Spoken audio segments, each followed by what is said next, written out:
Welcome back to the Victory Podcast. I'm your host, Steve McGrath, and in this episode, I'm pleased to bring you my conversation with James Smith Williams. Now, James just wrapped up his last year at NC State where he was a captain, and while he battled through injuries this year, he wasn't able to do as much as he had in the previous years. He was able to get healthy for the Shriners game. He had a great week of practice there, and now he's getting ready to go to the NFL. And regardless of how his NFL career works out, he's accomplished academically, already has an invitation from IBM, which he has accepted when his NFL career is over and done with. But I'm going to let him tell you his story. Now, before we get into it, though, I need to remind you all that we're brought to you by Team Builder. And Team Builder works with over 500 high school football programs nationwide, as well as colleges in the NFL. So if you need any assistance with putting together a workout program, check them out. Show them some love by using the promo code VICTORY when you're there. Now, without any further ado, here's my conversation with James.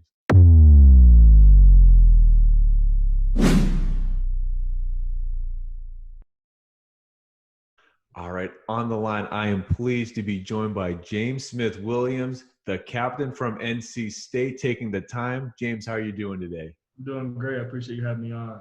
Oh, it's my pleasure. First off, right, this whirlwind of this time of your life where you're ending your collegiate career, doing everything to become a professional. How are you feeling right now? What's going through your mind? How are you handling the whirlwind? Yeah, I mean, it's been crazy. We had the Senior Bowl activities a couple weeks ago. Been training in Exos in Frisco, Texas. So I'm kind of, there's a good routine in place, but obviously, I'm excited. I'm over the moon that, my goal is right in front of me, but obviously, I'm a little bit tired, a little bit worn down from training all day. I can only imagine, but I hear a lot of guys going to Exos. I feel like everyone I talk to, that's like the spot to go to. So how did you end up deciding to train there? Yeah, I mean, I sat down with my agency and we kind of talked through it for a little bit. And I know that, the guy, Brent Calloway is the guy that I know at Exos. And he's like the speed guru, the combine guru. So I wanted to, hop on his train. So that's kind of like why I went down there. So this time of year, all the work that you're putting in the grind that you're putting yourself through, is it mostly just combine prep? That's sort of how you're training your body right now? Yeah, so it's kind of like, I would say it's kind of focused mostly on the combine drill. So I'm going to work on a change of direction for like 3-cone agility drill. And then we have the top end speed and the starts for the 40. There's also board work, for the combine interviews. And they're going to ask you what defense, what are you doing here, what's your responsibility. And there's also drills on the field that you're doing the combine as well. And kind of like things you'll see maybe in private workouts. Gotcha. Now, of course, for you to get to this point, right, you already played in the East-West Shriners game. Can you just walk us through what that experience was like getting to play in an all-star game? And what were your expectations going in? How did the whole thing jive? Yeah, no, it was great. I think kind of from the beginning, I was really excited. I got the invite and I don't know, October, November maybe of my senior year. Obviously, you get that. You're over the moon about it. East-West Shrine has a great reputation. So I was really excited to be going down there. And I really didn't know what to expect. And then I get down there. The kind of the most awesome part of me was the kids were so involved. The kids that they helped at the hospital. So we go into the hospital, we play there for the entire day with the kids. And just also being around them and kind of realizing that, we're here for their benefit is really cool. But to be honest with you, it was like fall camp in January. Like I didn't think that it was gonna be like 2.5 hour practices, full pads. In your head you hear All-Star game, you think of the Pro Bowl, and Yeah, right. not what it was at all. Now, by all accounts, you had a great week leading up to that game in terms of your practice and what you're doing in drills. How important was it to you to have that sort of buzz be generated by your performance? Yeah, it was huge because unfortunately my senior year I was kind of nicked up all year. I was kind of hovering around 70, 65% for games, not feeling like myself. So it was like awesome to finally get back out there and feel like yourself again, be 110%, be able to go full speed and give those great looks. So I was really excited to have those good weeks of practice. I think it meant a lot for me. Yeah, and of course I wanted to get to that too. What was it like for you? For a lot of not necessarily your redshirt junior year, but a lot of Right. your time, and you've been battling this, that, the other thing. Yeah. Oh, I'm sure. You just said how great it was to go out there Right. 100% and show what you're capable of. And I feel it. But how do you stay mentally sharp and focused when you're dealing with missing games here and there for these various Right. different things? Yeah, so this season, I think the biggest focus for me was kind of on the team. It's my senior year and I have my own goals to accomplish, but I've been in state for so long. I love that place so much that I kind of look past that stuff and I say, all right, so what's the best for my teammates? What's the best for me? like how we're gonna win games, what's the end goal here. For me, when I was missing time, I was still in every meeting. I'm still taking notes because I have younger guys behind me. It's not necessarily like a redshirt junior behind me. Those guys are like redshirt sophomores or sometimes true freshmen. And like, Saturday Night Lights and Carter Finley, like the place gets rocking, their eyes get kind of big and they get kind of, oh, that's the paw print on the side of the helmet, and they kind of get caught in all that stuff. So for me, it was knowing the game plan. So even if I wasn't playing that game, I could still tell these guys, hey, this is what you're supposed to do here. Calm down, take a deep breath. If you have any questions, come to me. That was kind of like the whole focus of the season for me when I wasn't out there. That's spoken like a true captain, by the way. No, I appreciate it. One thing I did want to ask is I saw recently that you signed with Priority Sports and Entertainment. So you assign yourself to, this group to be your representation. And it's just something that I know nothing about. How does one navigate that space? Who are you talking to? How are you doing your research to figure out, what to do there? Yes, I think NC State's a unique place that, we have great personnel when it comes to kind of that next step. So we have a guy named D.D. Hogger, who's our player personnel guy. He lets us meet all the scouts, and he kind of talks to every agent, and he lets us make our own decisions and how the contract should look. So for me, it was kind of meeting every guy who they DM me, right? They text you somewhere and they say, hey, XYZ, I know XYZ, I represent this person. You kind of filter through and say, all right, I want to meet with these people, and then you have these meetings and they kind of give you the sales pitch and you hear it initially. And I think the biggest thing for me with that Priority did is like I heard the sales pitch, okay, I got it. And then kind of every week hearing from them, like learning more about them, they learn more about me. And I really love Priority because their number one thing is football. Like they made that clear, like we are a football firm, it's football first, football always. And I really respect that, especially someone, cares a lot about the game and the craft of what I do, that they know football and they love football dearly. And that means a lot to me. Very cool. Yeah, I mean, that level of dedication, knowing you're going to get that service, people that understand what you're going through, I'm sure it's going to make a world of a difference. Yeah, absolutely. Now, of course, for us to have this conversation, right, at one point, like everyone, you're a 16, 17-year-old kid in high school. And if I have this right, you're a 3-star recruit out of North Carolina, so out of local Millbrook.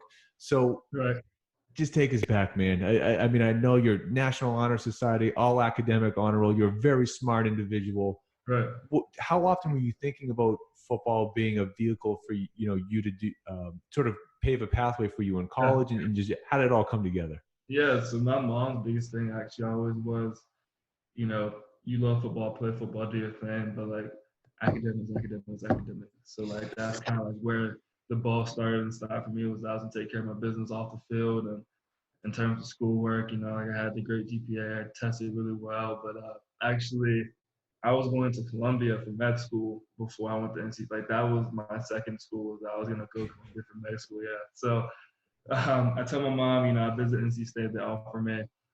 And NC State is a great academic institution. Like I love NC State. My time there was, irreplaceable. I got a great degree. They'll open doors for me. But you come home and you say, all right, Mom, I'm not going to Columbia for med school. I want to go to NC State.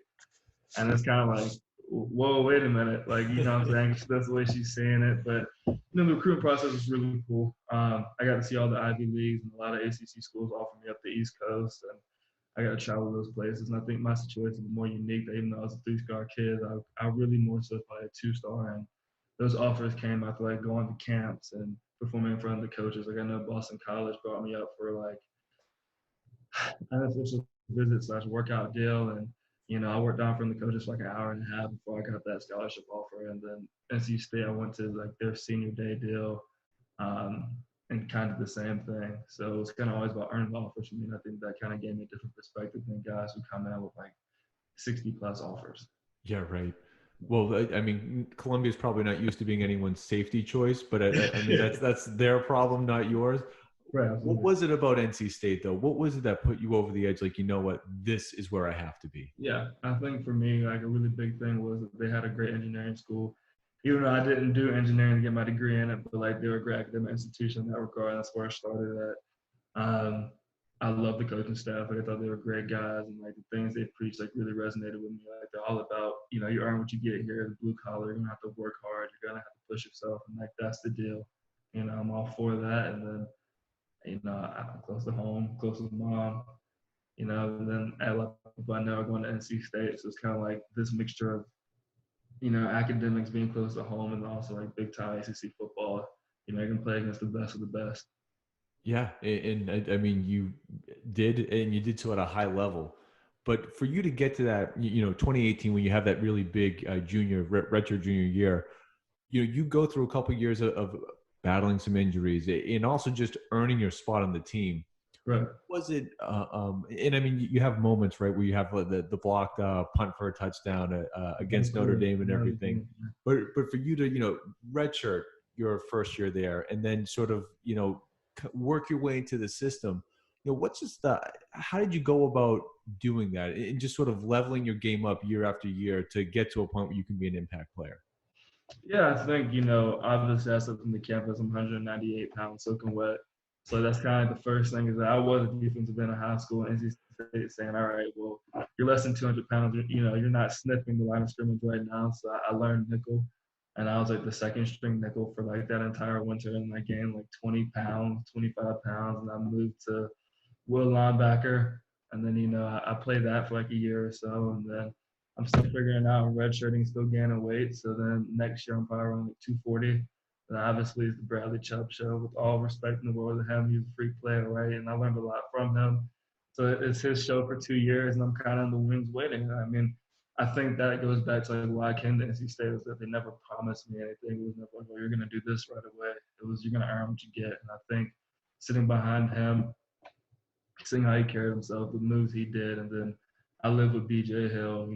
I take stuff from Batavia Street, Justin Jones. Those guys are all professionals now, and the way they carry themselves back then, I think, helped them get to that point and how they worked on and off the field. So, it took some perseverance. Some days you're like, man, like you have teammates you put in high school who are like starting, and you're not quite there yet, so you just have to wait your turn. And I think that's kind of the biggest lesson for me is that if you're always ready, you have to get ready. So when it was my time to go, I was ready to go. Hey, but I just feel like today more so than ever, there's just these kids that just pull the trigger real quick on transferring out. Just, you know what? Not doing this. I got to go elsewhere for my opportunity. Did it ever cross your mind? No, I mean, like, honestly, it really didn't. Especially because, like, when I was, like, waiting in the wings, it's like the transfer you sit out a year. It's within the ACC 2 years. And I mean, I really loved NC State. Like, I was really at home, even if I wasn't making those big impact plays, I was still getting in games and getting snaps in games and playing special teams and still playing football. And it was never like, all right, my window's closed. So I was totally cool with staying. And it's actually funny you bring that up because I am on I was on like the SAC committee. The ACC when we discussed that rule for a very long time. And that rule changed. So it's been really interesting to see that actually impacting college football. Oh yeah, I think the door is just starting to get open too. I can only imagine 5 years from now how prevalent it's going to be and what other tweaks they might make to it. Yeah, I have no idea where it's headed, but I mean that stuff is just kind of crazy how that's happening, and now the paying players is a big discussion. So it's really all interesting to see. Oh yeah, the landscape's going to be very different soon. So you got out before all the craziness really took off. No, yeah, for sure. Man. I was definitely lucky to get out of there before it got too out of hand. And before we jump to your senior year, how does one go about gaining 20 pounds like each year? What's the diet like for for you to get that big? Like what is it, like 50 pounds, 60 pounds over your time there? 198 to 265, so right around 70. Yeah, I mean, I think the biggest thing was just that hard work and dedication. Like it was during the workouts, it's on the field, it's eating meals. My mom actually one summer she made me 7 meals a day. I'm close to home, so I get those meals at like 6 a.m. Eat 7 meals throughout the day, and like give it a Tupperware back at night. And that was the routine for that entire summer. But it was crazy. I'm drinking protein shakes. The kind of thing was I was kind of growing and adapting to like lifting weights. So it was kind of never like that 7 meal thing was like not consistent the entire time. Like the weight started to come on and kind of stick. So I don't have to worry about eating 7 meals. I kind of just grew naturally into my frame. Awesome. Now, one thing that I didn't mean to jump over when we talked about the Shriners game earlier, but you were part of the set the expectation movement. So you had cleats that you had on for the game. Can you just talk a little bit more about what that is, what it means to you, and do you have any plans with that? Yeah, so Brenda Tracy came to us, NC State, maybe 2 years ago now. Time's flying, it's crazy. And she told her story. I mean, people who listen and don't know her. If you don't know it, I mean, it's very impactful. She was a victim of gang rape and like everything that entails. And her whole message to us is that if you're a true man and you're a man, you say that you are, stand up, do the right thing. Like we are the solution, we're not the problem. Like that was her big message, and that really hit me hard. It's like, all right, I think I'm the man that I say I am. Like, what am I gonna do to ensure that this doesn't happen anymore? So I talked to administration for a long time. I fought long and hard, and we actually had a baseball game that spring. We raised goods for the local domestic violence shelter. We got, I mean, 2 or 3 SUVs stuffed with stuff that our fans brought. We have awesome fans, and they brought out, toiletries, kind of anything you would need if you're someone escaping a domestic violence situation, going to a shelter. Um, so that was incredible. That was amazing. And then Ben and I stayed in contact, stayed in touch. And then that led to us actually having a game, with that being one of our things. And we wore the interpersonal violence ribbons on our helmets and on our jerseys.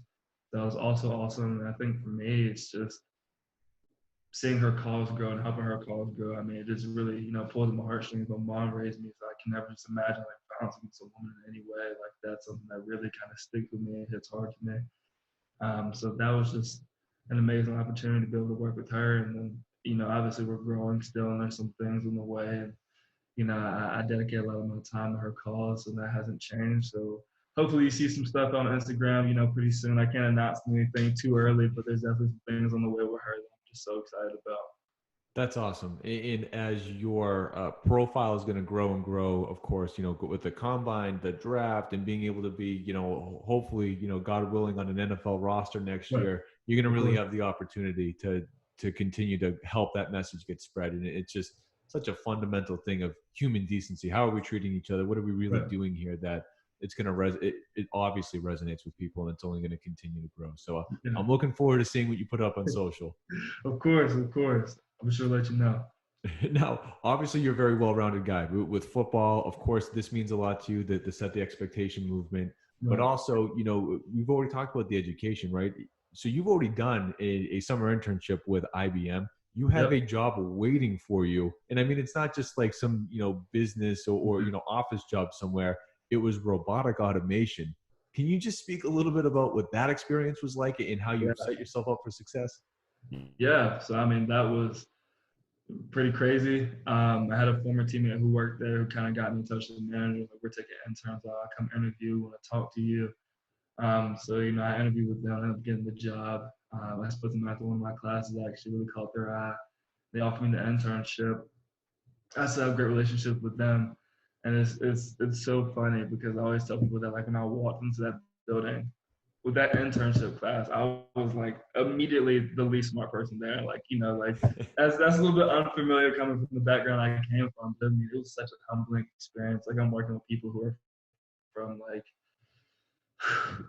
Harvard, Yale, Columbia, and then some people are like valedictorians, and it's just kind of blowing my mind, like hearing all their resumes and their accolades. But it was so awesome working there. But they assigned me to RPA, robotic process automation. It's kind of like I learned how to automate kind of like any computer process in the sense that's repetitive. So like let's say every day you go into your email, you open an email from, I don't know, say it's like Nike, right? Like you're someone who ships out clothes all the time. So you get an email from Nike, it has your order list. You need to get that order list to your boss. It's gonna make it into an Excel spreadsheet, and like kind of like all these tasks that are not hard to do, but like eat up time. It's like, okay, I can teach a system your process, and they'll just do it for you. So instead of you having to go open the email, pull the information out, send it somewhere else, then put it into an Excel spreadsheet, I just automate all that stuff, and then that frees up a lot of time so you can spend on things that computers can't do by themselves. Sure. But I've actually worked there 2 summers now. So I went back this All last right. summer. Yeah, I went back this last summer. I actually did something completely different. I got into the marketing space a little bit. I did a lot with Photoshop, Premiere Pro. I actually made a commercial for them. No kidding. Yeah, I made an internal IBM commercial. I made a lot of marketing items for them this summer. So I was also like completely different because I'm not a marketing major, so I was like way out of my wheelhouse. I kind of learned how to do it on the fly. Yeah, right. That's like I said, a very well-rounded individual, man. Someone with a big future, no matter what you're going to put your mind to. I can only imagine. Yeah, of course. You try it all, something will stick eventually. That's right. Well, James, thank you so much for taking the time to walk us through it. But before I let you off the hook, I just have this little thing called the gauntlet. I got a couple quick hitter questions for you. Of course. Let's go for it. What's most important, man? Is it having the number one offense or the number one defense? Number one defense. Now, did you have a pregame ritual that you stuck to? Yeah, for me, I played the same song every game at least once before that game. Always got taped by the same trainer. And then outside of that, I wasn't too superstitious, but I got taped by the same trainer, played that song, and I was good to go. You got to tell us the song, though. Drip or Drown by Gunna. All right. Now, what's most important? Is it the players or is it the scheme? I think if your scheme doesn't fit your players, you're in a lot of trouble. So I think I'm going to have to go with players on that one. I like that. Now,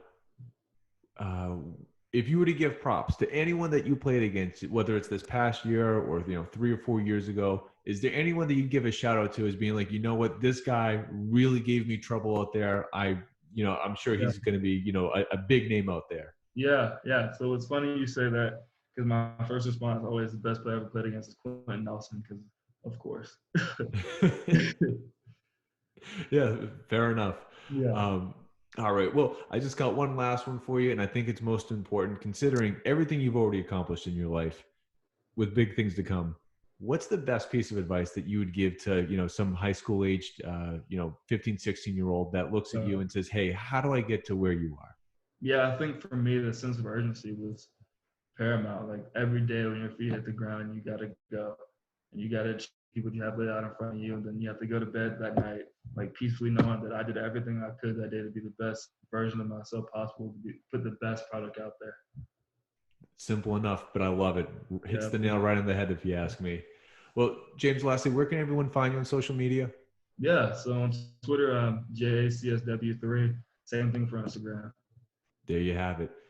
James Smith Williams, thank you so much for taking the time, man. I'm sure big things are coming your way, and I'm looking forward to seeing it all unfold. Of course, man, I appreciate it. You have a good one. You too.